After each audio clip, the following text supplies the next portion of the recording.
Good evening. Welcome to tonight's regular meeting of the Ojai Planning Commission. Members of the public wishing to address the Planning Commission on items appearing on the agenda are requested to complete a speaker's card and file it with the Secretary, Sherry, over here prior to the agenda items and public comment. Cards are available in the lobby. Speakers should state their name and address for the record and limit your comments to 3 minutes or less. Comments must be directed to the commission, not the audience. While commission is in session, all in attendance are expected to maintain order and decorum and to obey the orders of the chair. Roll call, please, Cherry. Commissioners Merck. Here. Jagiello. Here. Isabella. Here. Vice Chair Nolan. Here. Chair Foster. Here. Nicklin. Here. Lajowski. Here. Okay. Pledge of Allegiance, Commissioner Isabella.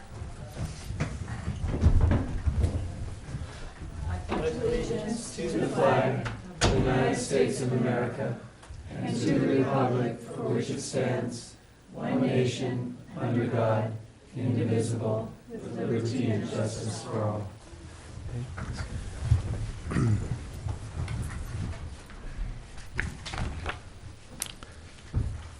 Okay. Now is the time that we set aside for public communications. During our meetings where we allow members of the public to address the Planning Commission, as stated earlier, on items of city business other than scheduled agenda items.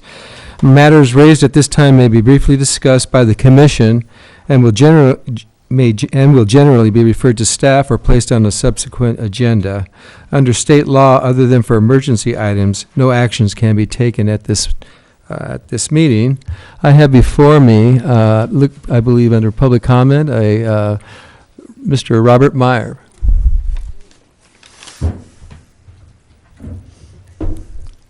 Thank you. I'll leave a letter behind, please. Thank you. Read it later at your leisure.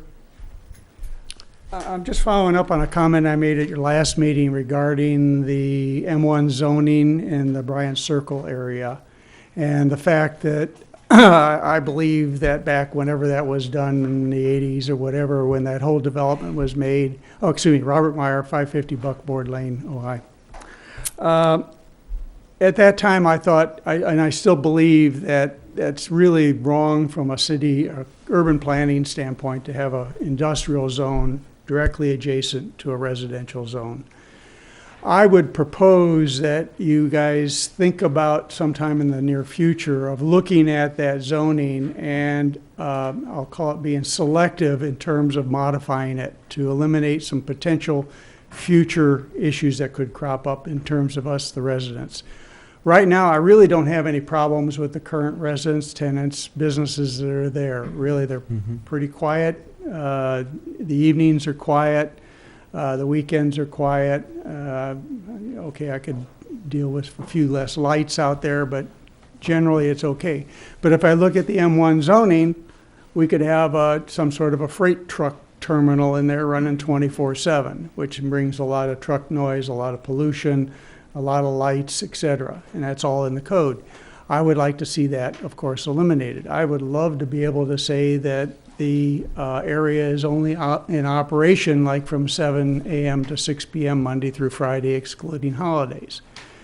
I think those were kind of be accommodations, if you will, that would be meaningful and provide us, the residents that are adjoining that property and nearby, some feeling of future is going to be no worse than it is today kind of thing.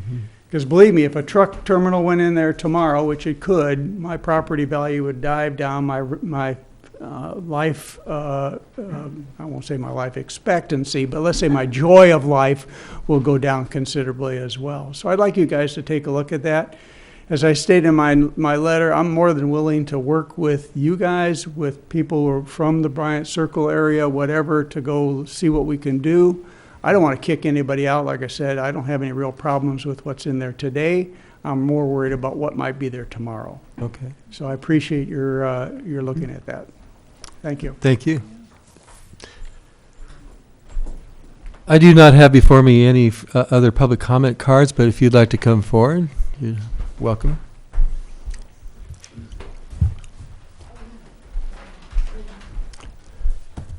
Please go ahead. Good evening, and happy April Fool's Day. Right. I'd like to comment quickly on past business of this, of the Planning Commission, specifically referencing the Wild Tennis Academy, DRP 11-05RV02, which was approved, or at least what was before you at the last meeting.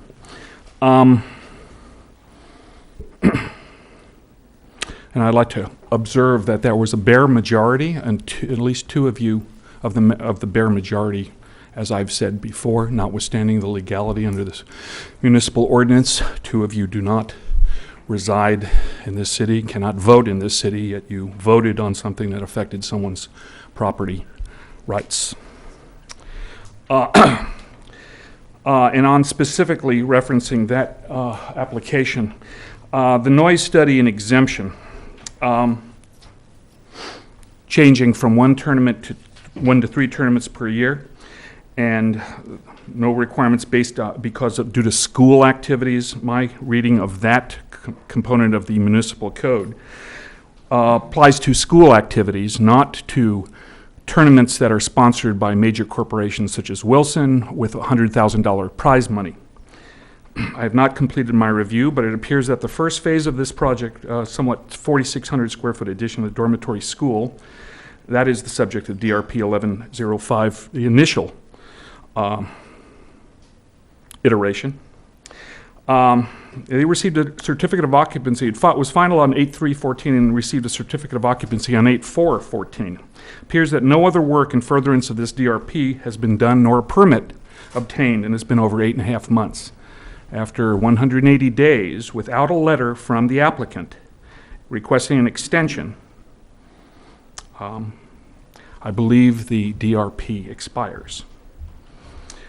Further, in rebutting the anticipated observation that the entitlement was fully vested with the completion of Phase 1 work, since the Wilds have chosen to take a phasing approach, these modifications, the original DRP, a counter-argument is that specifically due to the scope of these phasing changes, they need to resubmit the remaining project. So there's two reasons why an expired DRP and a phased DRP.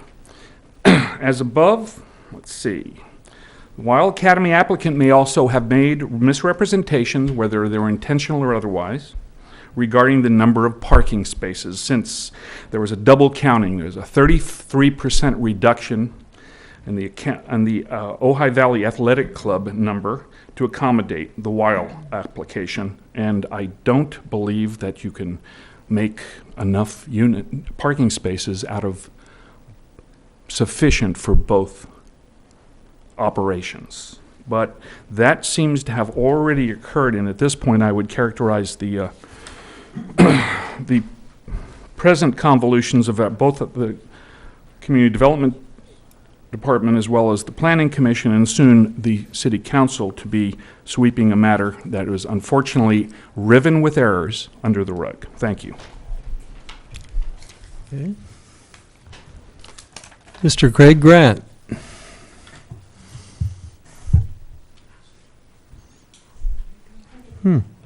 I think he stepped in and stepped out. Well, go ahead, Counsel. If there's another speaker, you might call him after the other speaker, but if he's not here, he's not here. Okay. Well, prior to that, just a quick comment maybe from legal counsel on the 180-day extension that was brought up. I know that this was looked at and previewed by staff. Can you comment on that? It's not on the agenda. No, it's not. I'm just, if you'd like to comment, I'm making that available to you. At this point, I would prefer to reserve comments, anticipating a potential appeal of the issue. Okay. And providing the opportunity for detailed analysis of the issue, which I expect will likely be appealed, and thus the City Council will receive a full analysis of the issue. We certainly are aware of the issue, and thus will put it on our list of things to analyze. Okay, fine. Thank you. Greg Grant. Good evening, Chair and members of the Commission. I just mostly wanted to invite the Planning Commission to the Complete Streets open house and design workshop we're having for the Complete Streets Master Plan. That's coming up very soon on April 14, 15, and 16. And it's in the newspaper today, and I have a flyer here today if anybody would like it, including the audience. I'd be glad to pass it out as well. And just to give you a brief outline of it, it'll be on Tuesday, Wednesday, and Thursday, and it's open to the public from 2 p.m. to 7 p.m. And it'll be over at the Ojai Valley Women's Club, the beautiful historic building over between the Bliss and Jersey Mike's over on Ojai Avenue. And the intention is to have an open forum with designers and engineers and planners from our consultant, Nelson Nygaard. You might recall Nelson Nygaard is a sub to the town, what's the name of the company? Sargent Town Planning, I think, right? Doing the neighborhood planning consulting. So Chair Noland and I'm sorry, Chair Foster and Commissioner Nolan are both on the committee and have been heavily involved in this up to this date. And so we hope that as many members of the public can come, and certainly the commissioners can come as well. And we'd like to hear all the input we can about everything from streetscape on how things look out in the public right away to bicycle and pedestrian improvements or traffic calming measures. Any kind of measures you feel might be a good idea to get considered and made part of this master plan. And I should say the focus of this plan is to be an implementation plan as much as it can be. So we plan to have kind of a 5 or 10 year capital improvement plan included as part of it. So we're trying to stay away from the plans that got put on the shelf and try to get one that gets implemented. That's the whole idea here. So I'd be glad to answer any questions you might have on it, just the concept of it, and be glad to pass out flyers if anybody's interested. Greg, I think it would be informative for the general public that maybe just to define what complete streets is, briefly, what we're trying to accomplish and the intent, like you somewhat covered. Right, and complete streets is, I think, essentially it's a swinging of the pendulum back from what streets have been for a long time. I think streets have always been designed to get more traffic, more volume moving through streets, and that was started somewhere back when the interstate systems and all that came into being, back in the 60s. And really, there's been a pushback, and I think ours is a key community who can feel that. I mean, the state highway comes through downtown, and it's a wide street, and we're trying to make it more pedestrian and bicycle friendly, have the streetscape appear nicer, have trees and so on for shade, and make it more comfortable for walking along the side of the street. So it also addresses things like buses and transit and how the private developments interface with the public up front. And I think that's where Sargent Town Planning have Nelson Nygaard, a really renowned complete streets consultant in this area, that will take a look at trying to standardize for certain neighborhoods what the streetscape might be up front, out in front of these private developments. So it can address things like traffic calming in neighborhoods, using traffic circles or chokers at the intersections, curb extensions you might call them, or chicanes, different terms like that. So there'll be review and have different options and concepts like that up on the board for everybody to look at. But also this will have all kinds of pin-ups up on the walls that will allow everybody to walk up, and even do things like there might be segments of sidewalks missing in your neighborhood, and you might want to see those put in. So there'll be maps of all the neighborhood, and if your concern is I just want to see that sidewalk filled in, that'd be good to get up on the map. But you might say, no, I've got a real speeding problem or a cut-through problem in my neighborhood, whatever, and get that up on the map so we can get all these concepts and try to prioritize them. So this is a real opportunity for the citizens, the public, to provide their input to the city through this Complete Streets workshop. So I really would like to encourage the public to consider coming forward with any suggestions or concerns they may have, and address the Complete Streets workshops as they come forth this 14th, 15th, and 16th, correct, of this month? That's right. I believe that's a Tuesday, Wednesday, and Thursday. That's right. And the time once more is? From 2 p.m. to 7 p.m. Okay. Every day at 6 p.m. there'll be a recap by the consultant, fairly brief, and they call it a pin-up recap, so it actually has the maps up on the wall, and they'll show about all the input they've got from the community. The big recap would be the Thursday if you can't make any. If you can make any of them, that's the best one to catch. It'll be all 3 days of information. I know you have a commission meeting on the one Wednesday, so it'll be hard to make that one. Or maybe you'll have to make a choice what's more important, Right. but you'll have to. Certainly that Thursday would be the best recap of all three. Great. Any questions for Mr. Grant? Thank you, Would Greg. anybody like a flyer? Should I pass those out? Yeah. I'll have Sherry pass them around to everybody, and anybody in the audience is interested as well. Thanks. Thank you. Our next item on our agenda is our consent item for minutes of our regular meeting of March 18th, 2014.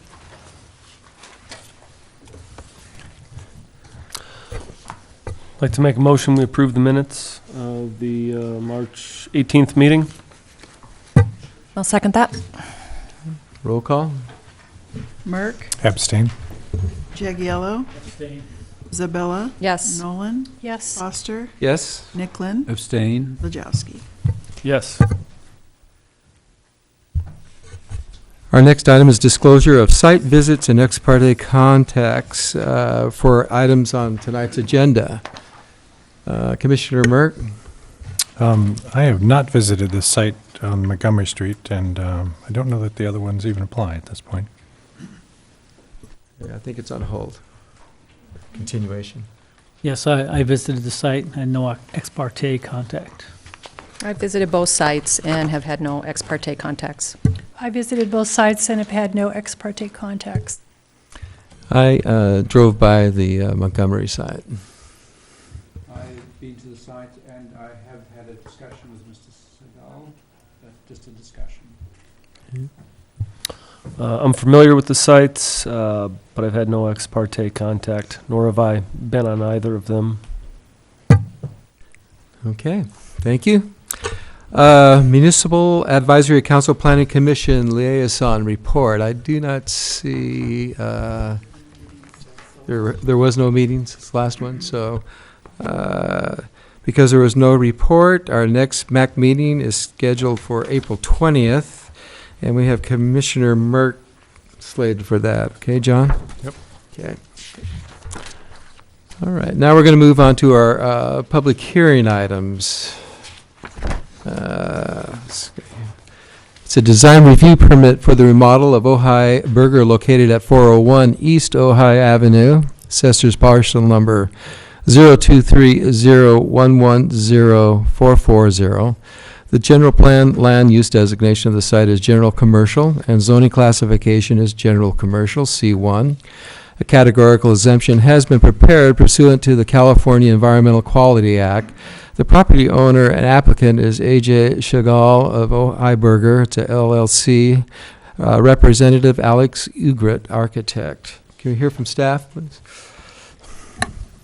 Good evening. As it notes in your staff report here this evening, we're just asking that this item be continued to the next meeting, which is April 15th. But actually, staff will be renoticing that went in today. I'm sorry. Okay. So because it wasn't noticed properly for outdoor dining, it just needed to be renoticed and be all-inclusive, have both the CUP and the DRP done. So, I guess this staff report was written for a continuance, but actually since it's being renoticed, does it need to be continued? I mean, that's kind of an odd situation. The DRP is continued. The CUP will be brought up anew at the next meeting. I would recommend taking public comment on the item, but in terms of, you could open the public hearing on the DRP, and then we'll open the public hearing on the CUP at the next meeting, merge the two public hearings, and then close it at the next hearing. So just to recap, the DRP will be renoted out back, or I'm sorry, is the DRP to be continued and the CUP to be Right, and noticed? the issue is that the notices that were sent out only referred to the DRP. Mhm. They did not also refer to the CUP. Okay. Hence the need for renoticing. Okay. All righty, then I think your suggestion to open for public comment is very apt at this point in time. So I have,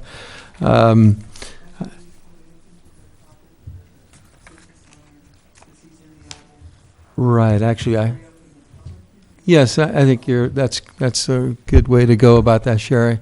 We do have an owner representatives here tonight, They have to correct? be able to speak. Then we can come back to the public hearing, is that? I would recommend opening the public hearing and then the owner speaks first, Okay, because you have the discretion to order the comments in the public hearing. okay, so let's, I officially open up the public hearing, and let's hear from the owner. However you want to go about it, that's your discretion. My name's Ojai Segal, 323 East Patilla Street, Ojai. I came here just to talk about process. I'm not sure what I'm supposed to be presenting, if anything, at this point. I was told that the whole thing was moving to April 15th. But in terms of the process, I just want to talk about how we all live in a small town, and it's not a big, slick city machine. But my feeling is this project should have come before you months ago. And through a series of mistakes, maybe there's a budget issue where we don't have the right number of planners for what we need here. I don't even know if you guys determine that budget, but you know, the chronology of this is our plans were submitted in December. We got some corrections back in January, fair enough.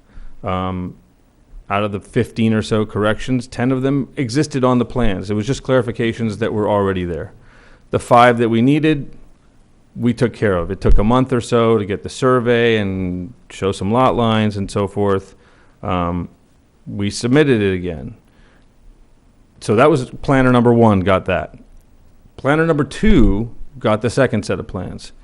About a month later, delivered a whole new and different set of corrections. The kicker there is they were all correct. Everything was on the plans. It was all correct. It was just a misreading of the plans. The next day, I called to talk to, actually, I think I stormed in here, but I called later to talk to the director of development. I was told she's on vacation. Again, fair enough. I had a call and then a meeting with planner number 3. We had, let's say, a spirited discussion about this whole process. And we're at this point where each planning meeting that gets filled up that we're not on the agenda for is another cost to us. It costs us to carry the carrying cost for the business. There are carrying costs for the landlord. You could even say that our investors, many of them who are Ojai residents, are losing out on whatever it is that the purpose of their investment, which is to have a return on it. So at this sort of dead standstill, frustrations, rise. I don't know if it's what it is. I know that there have been 3 planners on this, 2 of whom are no longer with the department, and there's no communication between these people because we are getting entirely different sets of corrections. So something's wrong. When I tell this, what's happening? You're fine. Okay. When I tell this story to people, what's going on with the burger place, nobody's surprised that this is happening, which is kind of a problem, I think. This latest thing, it's a mistake. People make mistakes. We talked about this. People make mistakes. It's okay. But mistake after mistake after mistake, staff problems, different planners, lead to a very real consequence for us, which is we're not doing what we want to do. For the city, there's a wreck of a building there just sitting in the middle of town. And, I just wanted to make everyone aware of that. However it can be fixed, if it's budget, if it's process that needs to be, fixed at the planning department, something's got to give, because the only other thing I can infer is that there's some motive for us not to be able to be open. I've only lived here 4 years or whatever it is, 4 years. So maybe I'm an outsider, and that's why I'm not being sort of welcomed into town in this way. But it's really bad. I mean, there are people that want to come here, start businesses. I've moved my family here. My kids go to school here. I know lots of other people that are doing it, and they look at this as a test of how things are going, and they're not going well. And I don't know if I want to keep Ojai small and unique as well, but opening a cheeseburger restaurant is not opening a disco or an adult bookstore. It's just opening a cheeseburger restaurant in a place where there was some other restaurant.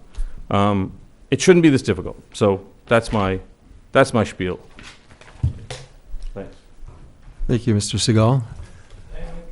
Please, come forward. Most of you know me. I'm David Trudeau. I own several businesses in town and have developed maybe 50 properties. And this is unique. This is a long-term process for something quite so simple. We all know what was on that corner. El Giardino was not the finest restaurant in town. So we have an opportunity to improve that corner and make it something nice and beautiful and something the town needs. And here we are, 5 months later, doing nothing. You know, something's wrong. I don't know what it is, but I've been building here a long time, and it's never taken me this long to do something so simple. Whatever it is, I think we need to address it and fix it. Thank you. Thank you. Is there anybody else from the public that would like to speak concerning this particular item? I don't see anybody coming forward. I just want to say I feel your frustration.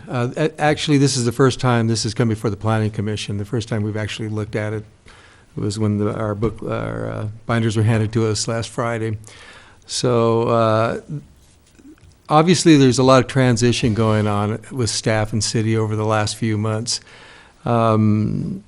And I believe that contributes a lot to that. I'm not here to defend or justify anything that's been going on in terms of action and timing, that sort of thing. I just know that it's a frustrating process. So until things find their way in terms of workloads and in so pursuing these items as they come forward to the city, eventually to us, I hope that we're at the end of that. I really do. You are not the first to address that to us. We know that there's a lot of frustration. There's various reasons for that, and I'm not here to address those. But I just want to let you know I just wholeheartedly want to encourage you to hold the course. Bear with us, and at the next meeting, your item will be there. Okay. Any comments from? Well, I would just like to add to that so this project started off with demolition by the business owner without a permit, and buildings were brought down. It went into code enforcement. There's a long history of this project that wasn't articulated by the business owner tonight. I do apologize for it being noticed wrong. This project, we kind of get caught in between, and I'm not trying to be defensive about this at all, but his architect or designer who's been coming into the city actually acknowledged to us that he was missing items as of the first part of March. Now, what he's telling the person who's hiring them, I have no idea, but there were actually layers that were not turned off, so he actually wasn't complete until March 6th. That's when the staff here at the City Hall got all his items, and we tried to move this forward expediently, and that's how the error was made with the noticing. So I just want to make it very clear that Alex, how do you pronounce this last name? Yeah, we've been dealing with him, and he very much was honest with staff that he made an error and that the items weren't all there. So I think that there's a little bit of, the story not quite all there of how we get to the point that we get to with projects. And we obviously did make a mistake, and that's being remedied with new planners coming in and trying to really make sure that the noticing is getting done right. We have reached out to them and talked to both the property owner and the business owner about this and make sure that it's going right. But taking something within a month of it being deemed complete is relatively quick in any city, so I'm not really sure what the expectations are. That's all I gotta say. Okay. Would you like to address, please? Mm-hmm. We did have a permit for the demolition. There were certain parts of the building the permit had a scope to it. It was like removing some inner walls and some whatever, but the building was not stable in certain parts, and we took that part down just for safety. But we did have a permit. When we overstepped those bounds of that permit, we got a notice saying don't do any more, and we stopped doing that. So that was in, I don't know, September. So that issue, I don't know what bearing that has on it.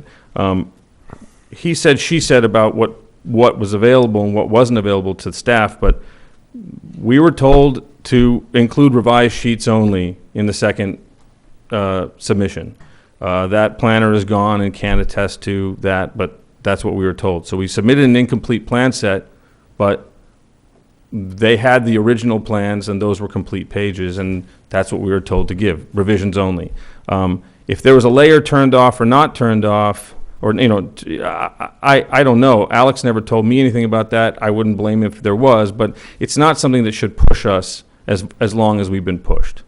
You know, we could have easily opened in that shoddy space and served our burgers that way, inefficiently and in a kind of a eyesore. But we wanted to make it right, and I don't see where this thing should have taken this long. Okay, thank you. So at this point in time, does this require a motion of continuation then, Mr. Summers?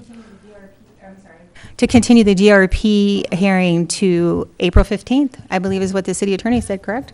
Yeah, Okay. that would be right. Okay, would one of us like to venture forth that motion? I'll move that we continue this DRP hearing until April 15th. I'll second it. Roll call. Mark? Yes. Jagiello? Yes. Isabella? Yes. Nolan? Yes. Foster? Yes. Nicklin? Yes. Wojciechowski? Aye. April 15th. Okay. All right, our next item.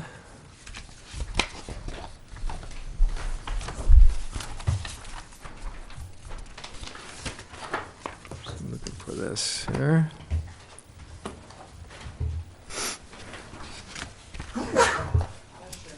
Okay.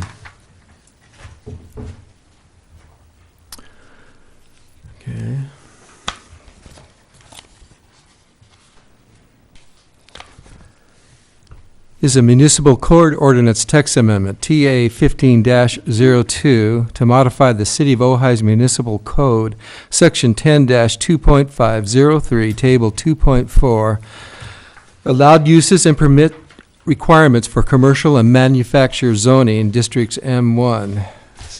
Hear from staff, please. Okay, before you tonight, as you read into the record, is a municipal code text amendment to modify the uses allowed within the Table 2.4 regarding commercial and manufacturer zoning, specifically the M1 zone district. And as you know, the City Council has directed staff to review the purpose of the M1 zone district as it relates to offices, and in particular, the disallowed offices uses within the M1. Currently, the only office allowed in the M1 zone district by right is a real estate office. We reviewed the inconsistencies, in particular, as it relates to impacts, et cetera, from offices such as the real estate office and those under the professional and administrative definition. So with that said, we have addressed these inconsistencies and recommended amendments, and they're in your staff report tonight. And I will say that we received a letter from a member of the public regarding, and I think you have it before you tonight. It's on my letterhead from an email, and it's from Mr. Parrott, and he asks that we look at the definition under offices, business, and add the word business to the admin and professional offices, using the definition to coordinate the two or make sure that it's internally consistent in the document. And we took a look at that, and we think that that's correct to add the word business, making the definition of business and admin and professional offices connect in with the land use table. And so we've made alterations to your resolution tonight, and that reflect that, with one change, which is to delete section 10-2.3602 O to B, number 14, which is photography and commercial art studios, and ask that then that definition be renumbered accordingly. And the reason we're asking for photography and commercial art studios to be deleted is that the task that we were given that is included in the initial study and all the review that was done prior and the get-go for this particular project has to do with offices. And in order for us not to take and have to continue this item and recirculate initial study, we deleted that to make it consistent with what the whole project description was done through the circulation of the environmental document. So in order to, so if you follow me, in order to coordinate what's in your staff report tonight with the resolution, there were two changes made, which is to add the word business to the table, which now you'll see it says business, administrative, and professional instead of just professional and administrative. Now, where are you looking specifically for that? I'm on page 2 of 3 of the staff report and 2 of 2 of the resolution. The resolution was put on the dais tonight. Oh, okay. In the table, in the little matrix table in there, and I can read it for you when y'all get to that point. Okay. Okay, so with the point where it says it says M1 zone at the very top, and then it says medical services, clinic, laboratory office, medical service, hospital, offices, processing, and development, and then the fourth category is offices. We've added the word business there. We think that, like I said before, we think that comment by the public was very valid, and so we've addressed it. And then up above on page 2 of 2, where they're lettered B, C, D, and E, we've added E, which deletes section which refers to studios, because studios were not identified in our initial study, not evaluated for environmental effects, not routed, so it can't be included tonight. So is everyone following that at this point now with the changes that we've made?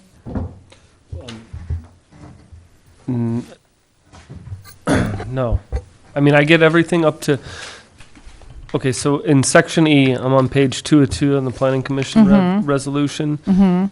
Okay, so you're saying delete, this is E. Right. Photography and commercial art studios. But then what is this? Okay, so this is a copy of the definition that the member of the public asked us to coordinate. It's the definition of business, professional, and administrative offices. Okay. So the definition of business professional offices has 14 items in it. Accounting, advertising, architectural engineering, attorneys, commercial art, counseling, court reporting, detective agencies, educational organizations, employment, literary agencies, management, public relations, media, post-production services, photography, and commercial art studios. Lastly, writer offices. So we reviewed that for consistency with how we initiated this project and what we were told to do by City Council. We found it all to be consistent except for photography and commercial art studios, which are not offices by nature and include a much more intense use, such as assembly type uses, instead of offices. So we've asked that be deleted in order for our environmental document to still be valid. If you want to add that would mean we'd continue tonight and we'd have to go recirculate and change our environmental document. So this comes after the fact. The environmental document has already been routed. And in order for us to maintain the consistency with what it was proposed to the public, we can make these changes, and that's what's recommended. That's what's in your resolution tonight. So on the studios, things like dance studios and art, fitness, does that fall under the same thing as photography? And because you have that use there right now, the fitness stuff going on there in that area. Okay, so I'm not sure how to answer that other than to say that art studios, dance, and photography are under a separate category in the use table. And what we were asked to look at was offices. We're specifically looking at that one section and not doing a comprehensive review or reevaluation of the M1 zone district. This was a project that came about because there were some issues with offices not being able to go into these businesses, and we were specifically targeting offices only. So whether or not photography and commercial art studios are allowed in those buildings is not a subject that we handled or was noticed for tonight. Yeah. The reason for my question was we were asking, being asked to delete photography and commercial art, and I was wanting to know if, a fitness studio and a dance studio, does it fall in that same category? That was the gist of my question. Fitness and dance studios would fit in the broader studio section of the full land use table, which we don't have before you, but it's in in the entirety of table 2.4. That section includes an entry for commercial studios, and it uses a broad phrase that would include that type of a fitness studio, which would not be in this category of commercial art and photography studios.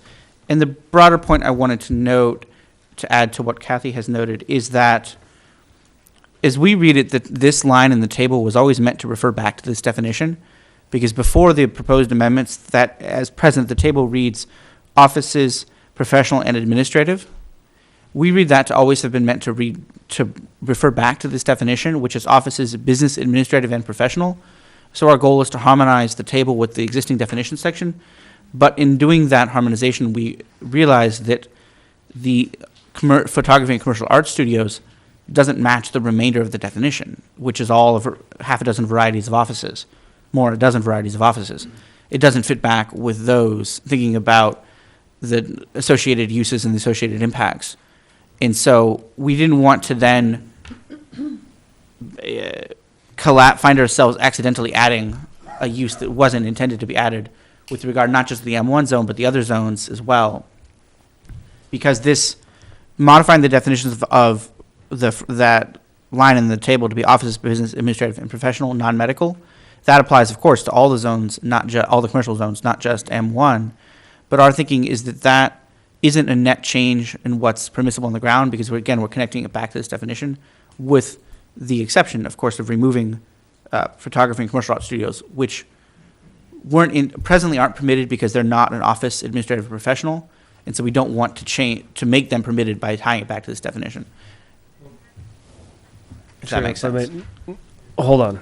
Okay, but they're currently or commercial art or the photography and commercial art are currently allowed as this section is currently written. Is that what we're saying? No. Okay, let me just start over again. Okay, so let's just start. I think this conversation's kind of going off a little bit. So we're not considering art and photography tonight. There was no review done on studios so you're asking me questions I can't answer. I can go off and do that for you. I can go and find out whether it is or it's not. We're only strictly looking at office uses. If the commission would like to look at art studios and whether they should be allowed in M1 or not in M1, then we need to continue this, and I need to evaluate that and bring it back before you. The only reason that we were trying to tie in the definition with the task that City Council gave to us was because it very much clearly defines 12 different types of offices. This helps coordinate and make the document internally consistent. But as Matt said, there's one item in here that's not consistent, and that's studios. There is a separate line item in the land use tables for studios, not under offices. It's considered a different use. I don't know if it's in M1 or MPD. I don't know, because that's not what I was tasked to do. And when it was brought to our attention by a member of the public, the issue that we were trying to do was, this is a good point, to make sure the definition really matches what's in here. And so we did it to the best we could while continuing to move this forward for the people who are waiting for this in the M1 zone, and not end up having to yet again continue something because now the scope of the project has expanded. So we're trying to keep the scope the same so we can take action and move it up to City Council. So with that, I would say this. In your staff report, I picked this project up after our contract planner was no longer working for this city. And what I noticed is, and if you look at page 2 of 3, or 3 of 3 down, 3 of 3, it's where my signature is above, it talks about the general plan and zoning ordinance consistency. And I want to point this out, that it's very clear now, if you look at the land use map and the zoning map, that Bryant Circle and Bryant Street are two completely differently zoned areas. For some reason or another, they have two different distinct general plans, the MPD and the CM, but they both have the same zoning. And what's really important to note about that is the zoning doesn't implement both those general plans. So there's a problem. There's an inconsistency. And if you look very clearly at the area, the long area of Bryant Street is much more heavy commercial, industrial. It's like the man spoke tonight, and he said, the very first speaker said, you know, I could have a processing plant or something. Well, obviously that wasn't the intent. The intent of the MPD area, manufacturing plan development, when you read the purpose statement of it, very clearly says it's meant as a business park. So the next thing that staff needs to do is clearly rezone this area and have two different zonings, M1 with the uses that should be along Bryant Street, and MPD, which the uses should be around in that little circle area where we see these businesses where they're office buildings and they look like a business park. Now, that's not what we were tasked to do by City Council, but by doing this project, that's what we discovered. So what will happen now, talk to this, you know, in us reviewing this, it was, should we call back this project and revise it and fix everything now and do a rezone? And the decision was to make it go forward because there are obviously people that have businesses out there that want to be able to put accountants and business and professionals. So the idea was to move this one forward, although it's only a phase one of a two-pronged process, so those people could have the offices going forward. So as I said in here, we will have to bring back a rezone of the MPD zone of this area to zone it MPD. At that time, I think what staff will do is also look at what usage should be in the M1 and what usage should be in the MPD zone. So clearly we'll look at, and we are very much aware that studios and things of that are in the MPD area, in the circle area. And so we'll clearly look and see that, and we'll bring that forward for your consideration, whether studios should be in the MPD. Now, if they should be in the M1, I don't know. Because clearly at this point, we realize that that area should have two different zonings, and some things that would be allowed in the MPD are not going to be allowed in the M1. And so I know it's very confusing, but that's where the situation is at this point. That makes sense. I just took the liberty of looking up the present code to see where we are now, not where we will be, but where we are now. And studios, which is defined as, and again, this is the full land use table, studio, art, dance, martial arts, etc., is a CUP permitted use in the M1 zone, but is not permitted in the MPD. So again, when we do the full MPD rezoning of Bryant Circle, we'll look at that, whether that would be a sensible use to allow in the MPD zone, recognizing that that would be the only area zoned MPD in the city, the Bryant Circle area. But from a where we are now perspective, studios are presently allowed in the M1 zone via a CUP.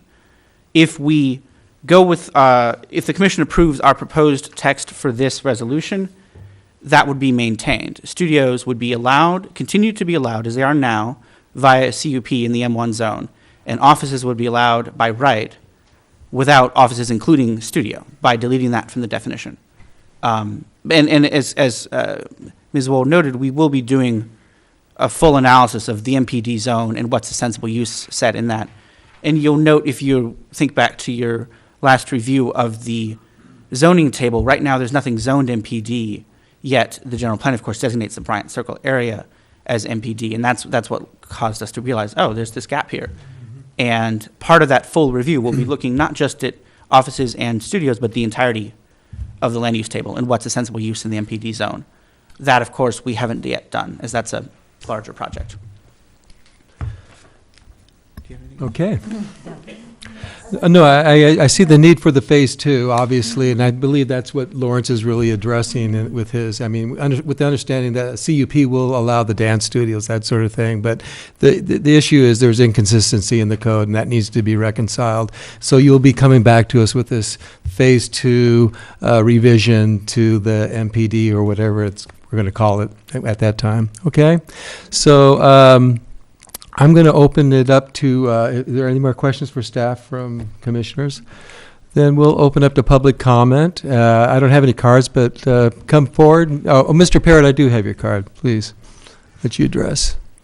Thank you. Good evening, everyone. My name is Michael Parrott, and I represent Thomas Kraus, who owns the building at 417 Bryant Circle. And we're here today to support the planning staff in its efforts to define with particularity the uses available in the M1 zone. And I didn't realize that my email would be included in your material, but that's essentially the 2 points I wanted to make. Mr. Kraus is in a process of attempting to sell his building, and what happened was, under the ordinance as it exists, the question was raised as to what type of office uses the building could take. Would be permitted. He has been using the building for his business for the past 20 years, but now a new buyer may want to have a variety of tenants. So what our goal is to try to be able to define with some degree of certainty and non-ambiguity so that a prospective buyer would know what he's buying. So we've made 2 recommendations. The one is, because of the city's definition of business, administrative, and professional, we think the words all go together. And if you do not include the word business, then the question will come as to which of these items are not allowed because they're business instead of professional and administrative. It just makes sense. This is in the, as you know, in the city's own definitions. And the other item is that the existing proposal under the definition of office uses excludes uses that probably at one time are different than they are now, and that's banks and financial services. And your definition, the city's definition of banks and financial services includes such things as credit agencies, holding companies, investment companies, vehicle finance, leasing companies. And we would appreciate the city looking at those exclusions, and to the extent it sees correct, to broaden the available uses by narrowing down the exclusions. So I'm not going to belabor it. You have the materials. We think that our suggestions are constructive and that we will have a better ability. Mr. Kraus will have a better ability, or any other owner would have a better ability to market his property knowing exactly what is permitted. And I thank you very much. And with that, I'm going to say good night. Thank you, Mr. Parrott. Thank you.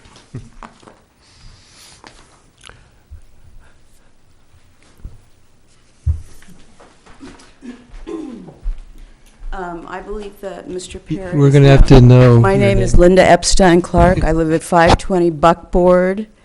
I think that Mr. Parrott is the owner of 420 Bryant, which is directly behind my home. And so he may be representing somebody else in this issue, but he is also speaking for himself. It seems to me that especially in light of the fact that there was never proper zoning established between an M1 zone and an RO4, which I think we finally all understand what that is, I hope, that there needs to be some sort of segregation between these areas. And when you're talking about studios, and you're talking about dancing, and you're talking about yoga, and you're talking about bicycling, and you're talking about photography, you're talking about chemicals. So there is a difference between photography, there is a difference between the application of the creative arts, although that would have been a wonderful place originally to have given artists an opportunity to actually congeal together and use that space in a cooperative way. However, that was never a plan. So it's become a very dysfunctional area, and nobody really knows how to deal with it. But the first thing that the planners need to do is they need to segregate residences from the M1 zone, whether it's the M11 or the M1 DRUP. I don't know all of the distinctions, but I think you have to protect residents.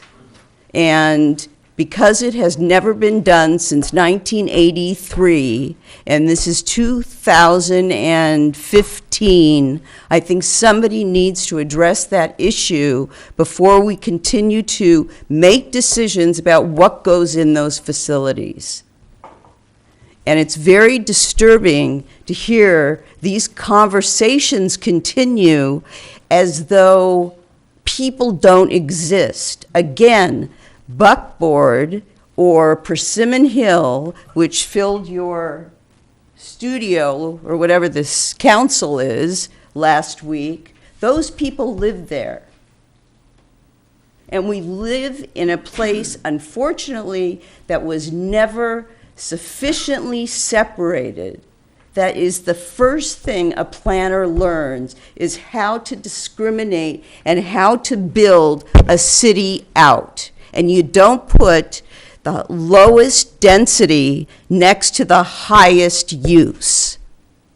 And I really think that before anybody goes around figuring out what fits and what doesn't and what's M and what's this, that you need to realize you have a population of people who live there who have paid a shit pile of money to be there. And if you haven't been through Saddle and Longhorn and seen all of this, you need to go and have a look. Okay, it is thank you. over Thank you. the wall. We hear you loud and clear. Thank you. Okay. Mrs. Clark. Thank you. Thank you. It's very important. It's like 25 years. All right. Comment from Yes, staff. okay, so I just want to reiterate that that is why tonight staff is asking you to make the changes that Mr. Parrott requested, but we have modified them to make sure that we're not on a slippery scope creep here. Offices is what we were asked to look at. Offices is what we're presenting for you tonight. In the land use table for commercial and manufacture, there is a footnote that's been utilized in here, number 3, which says, use not allowed within 500 feet of a residential zoning district. And that footnote is added on to, in particular, just pointing this out because, you know, again, just trying to clarify things for people that are listening. Those are things, storage or disposal of hazardous materials, manufacturing of clay products. And a lot of the manufacturing processes allowed in the M1 also have that caveat number 3, which says not within 500 feet of a residential. So while whoever did zone that M1 or created these areas may not have created a buffer zone, you know, going from M1 to C1 to R something, that they did try to provide a buffer here, or at least eliminate the most intense uses if they were proposed within 500 feet of a residential zone. And I think I just want to point this out. I gave you the general plan and the zoning maps in your packet tonight so that you'd be able to see how these zonings are and why. If you look at the land use plan, you know, you can see the dark gray for the circle and the areas surrounding the circle, in particular what Ms. Clark is referring to, that's sort of back up to the persimmon. So all those units are obviously within 500 feet of a residential unit, of a residential zone. So of course, you have to look at the fine tune of these land uses. And that includes the table, the definitions, and the footnotes, okay? So that's very clear. You can see where then the area going up Bryant Street is the lighter gray. And so we gave you the zoning where you can see it's all zoned the same. So clearly I tried to point this path for you of why we can see there are some issues. But as I said before, when we start to get in the banking and financial institutions, why we didn't suggest that you add those tonight is those, as Mr. Parrott pointed out, some of those might function as offices, but others might function as retail, like a retail bank, a retail credit union. Those have different impacts than offices. So we would be asking that you let us look at those again once we do the overall evaluation as far as impacts. And what we'll probably be doing is redefining as society moves forward and things are, brokers and things are done with paper or via the internet. We'll allow those things as office uses, and we'll bring back those things that would be retail that would have different impacts, maybe as a CUP or maybe not at all, depending on how we see it increasing traffic or what the impacts are. Okay, so I just want to make very clear that this, even though this is pretty clear, straightforward tonight, there's a reason we're really keeping you hemmed in what you're doing with offices, and that's specifically to address what Ms. Clark is saying here tonight. Okay. Questions from commissioners? Well, I mean, while I don't necessarily appreciate the tone of Ms. Clark's comments, I do appreciate the concepts behind them, which are, I do kind of question, until we're deferring larger questions until later, and I'm not sure why we don't just defer the whole conversation until later, is my question. Unless I don't know. So the issue of bringing it forward, we discussed that as staff, and I specifically spoke with the city manager about this, and I think the direction from council, we're trying to be adhere to direction council gave us, was that there was a need in the community, specifically identified not only in 407 Bryant Circle, but 417 Bryant Circle, because they are in selling 417. It isn't listed right now, and people are having a hard time committing to an escrow because our code is unclear. It's a little bit ambiguous as to office uses, which is what primarily those buildings would be used for. And while it might not seem urgent, I think it's urgent to those people because obviously putting that on hold, and you could see where there's going to be a lot of community input as to changing everything. So we would never even be able to give them a commitment to that. So at this point, I think council has made it a priority. They've directed us to do that. So the decision was not to commingle it or intensify the scope, but just take this forward, get that clarified for office uses for people that that it's affecting. I mean, we've had a couple of business licenses come in for 407, and they weren't able to be signed off until the city council did their moratorium. Also, because it's in a moratorium state, there are legal timeframes, which Mr. Summers could probably speak to, as far as actually coming in and doing the actual official change while we're still in this moratorium state. So I think if that answers very clearly why we're trying to be consistent with the direction council gave us and really move that forward for the citizenry and the business owners and that have buildings out there in Bryant Circle. Just to add a further point, the approach to divide increasing the types of allowable office uses, but not expanding it beyond office uses versus looking at the entirety of what uses are allowable or not, and also looking at the zoning for the Bryant Circle area, was to reflect the fact that from an environmental perspective, and thus from an impact on the community perspective, there's increasing the amount of offices or the types of offices that are allowed from the presently allowed real estate offices to now include other types of offices is not an increase in impact because it's all office types. And from a impacts perspective, from a land use impacts perspective, a real estate office and an accountant's office are about the same. Certainly not the case for something like a retail banking operation.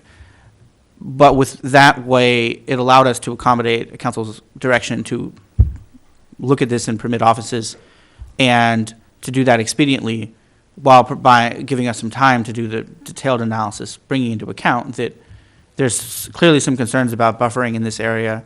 There's some concerns about what are the appropriate uses, as has been discussed tonight. And so that was the other element of our reasoning, is that from a present use to proposed changes, there's not that much of a change in impacts by adding offices, but there may well be a change in impacts if we, depending on what the recommendation is upon further analysis with regard to the remainder of the uses for both the entirety of the M1 zone and the particular Bryant Circle area. Okay, thank you. Discussion, motion?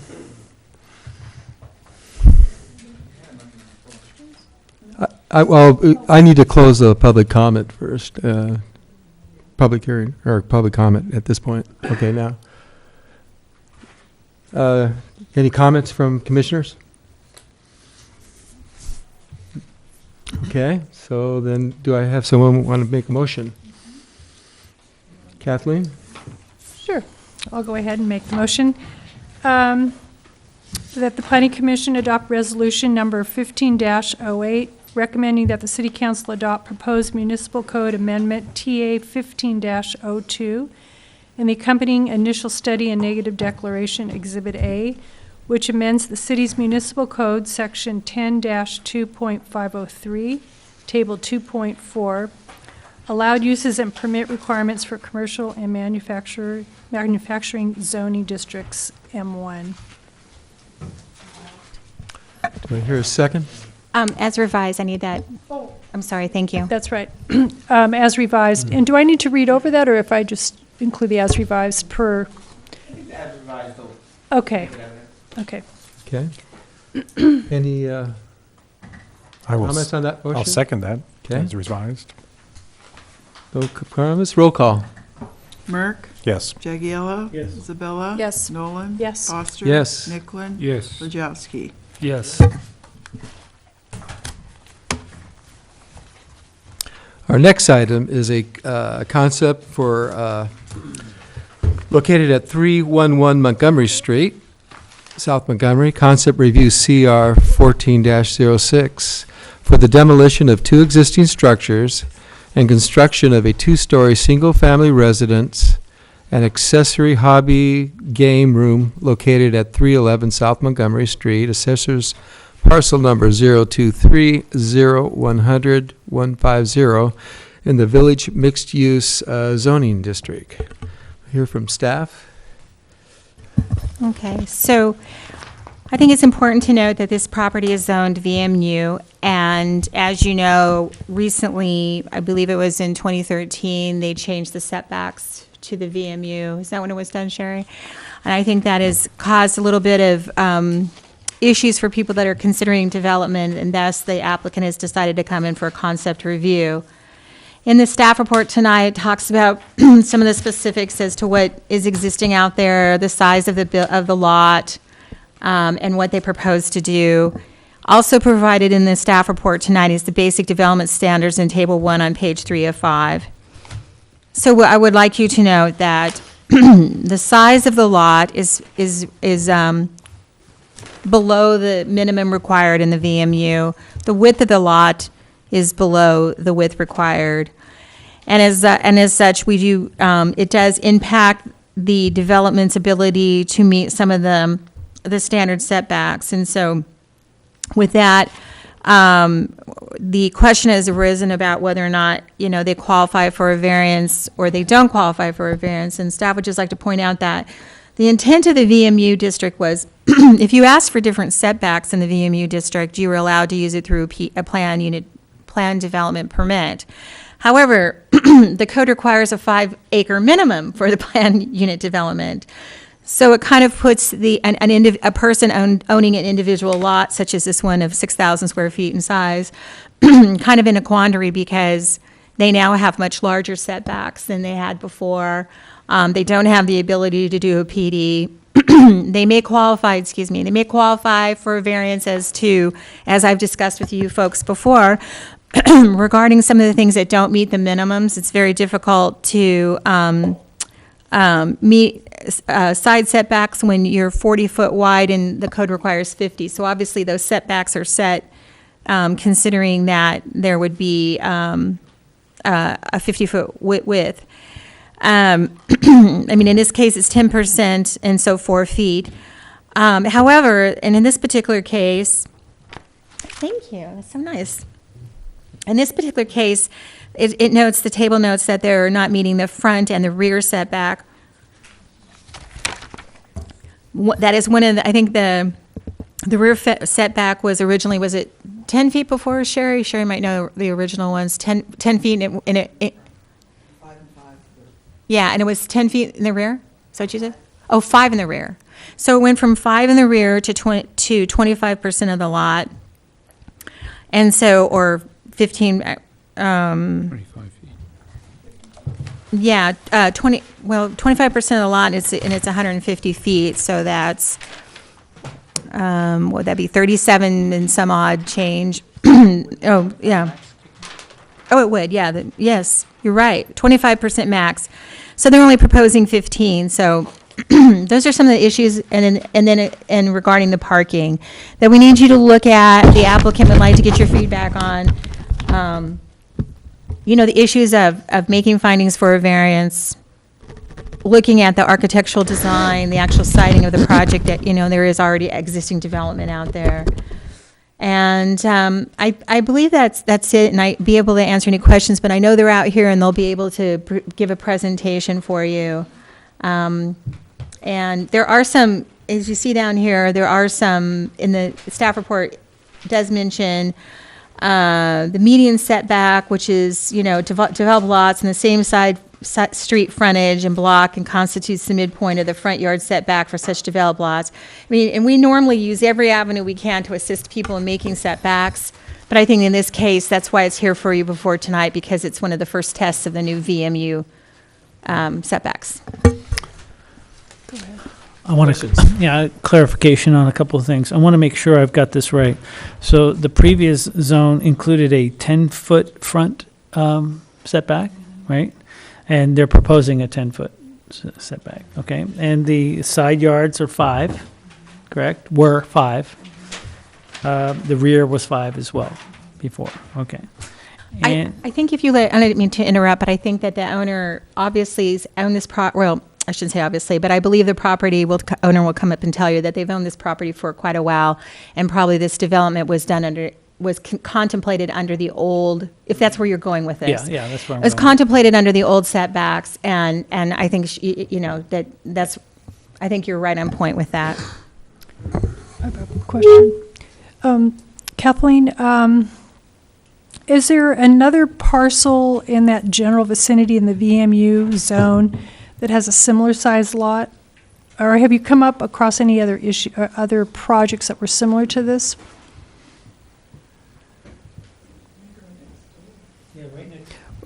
I'm thinking of the one that was Right maybe next like door 2 or 3 years ago. Sure. Who built that one recently? A couple of years back. The craftsman style. Owner builder, right? Okay, gotcha. Oh. Okay, Yeah. well, we'll speak with you. Okay, well, that was my questions. All right. Further questions to staff? Okay, let's hear from the applicant. Welcome. Thank you. My name is Gloria Melendez. I live at 118 Puesta del Sol in Oakview. And this property that we have before you has been a rental property. And we would like to move to that property as soon as we can get the new building built. And that's why we came before you to ask what can be done for us. Because the new setbacks have affected us and the type of building that we can put on the property. Mm-hmm. Okay. So, do we have any questions for Gloria? Hi, Ms. Melendez. I'm just curious, I noticed in your letter that you said that you knew a year ago that that's when you realized that the setbacks had changed. Did you try to work something different with those setbacks? I'm just curious because, you know, what we don't want to do is move you forward requiring a variance that you might not be able to get. that would be a big problem for you. It would just set you back. And so, did you try to work a different plan with the existing setbacks, or, you know, I know for myself, I just can't see a path to completion for sure. Even if we said, okay, great, yeah, let's just go back to the, you know, go ahead. Because ultimately, the rules for variance are very clear. What things you have to, what criteria you have to meet in order to be granted a variance. So. If you mean a new design, is that what you were talking about? We actually had another design about 10 years ago. And I was working for the city at the time, and I knew Katrina Schmidt, who was the planner at the time. And I showed her our plans, and she said, oh, the Plan Commission will never accept that. Because our lot is so narrow, it's a problem getting garages in there. So we put the garage in the front and then built the house back behind it. It would have been like a split level because there is a slope to the land. I think you read that in my letter. There's about a 6-foot difference from the front to about the middle of the lot. And so it seemed like the easiest thing would be to put the garages in the front. But Katrina said they won't accept that because they want it to be pedestrian friendly, you know, walk up, whatever, and craftsmen, they prefer craftsmen, and this would have been more of a Spanish style kind of split level. And so we changed our plan, you know, after much thought, and we came up with what I thought would be a good compromise, whereas the front would be, I think you saw it on the plans, it would be a little structure that would can have a one-car garage and a room that kind of makes it look like a little cottage, and then there's a driveway that goes to the back to the residence. And you know, as far as aesthetics, I thought that would look nice, still accommodate the 2-car parking spaces that we're required to have. And since then, no, we haven't made any more changes. The fact that I'm here a year later is because shortly after I came before you, when the question of height limits came up, and you know, I was concerned that it was going to affect our property, I fell and I injured myself really badly, my arm, and I had to have surgery, and then I went through physical therapy and all this stuff that required my, you know, complete attention just to get my arm back to where I have almost normal use of it now. And so that the project just kind of got pushed back. And I said, well, there are other priorities. My arm is more important right now. Yeah, again, I think our biggest, at least mine anyway, my biggest issue is I don't want to, you know, I'd rather be able to look 10 steps down the line and see if you would fit the criteria of somebody who could be granted a variance before we, you know, really get too much more into this. And so then I'm gonna that's really go back to staff or one of my fellow commissioners on that point. Well, I was gonna. I think we want to hear from the owners some more, and then ultimately that's the ultimate question back to staff. Is a variance, what are the findings for a variance?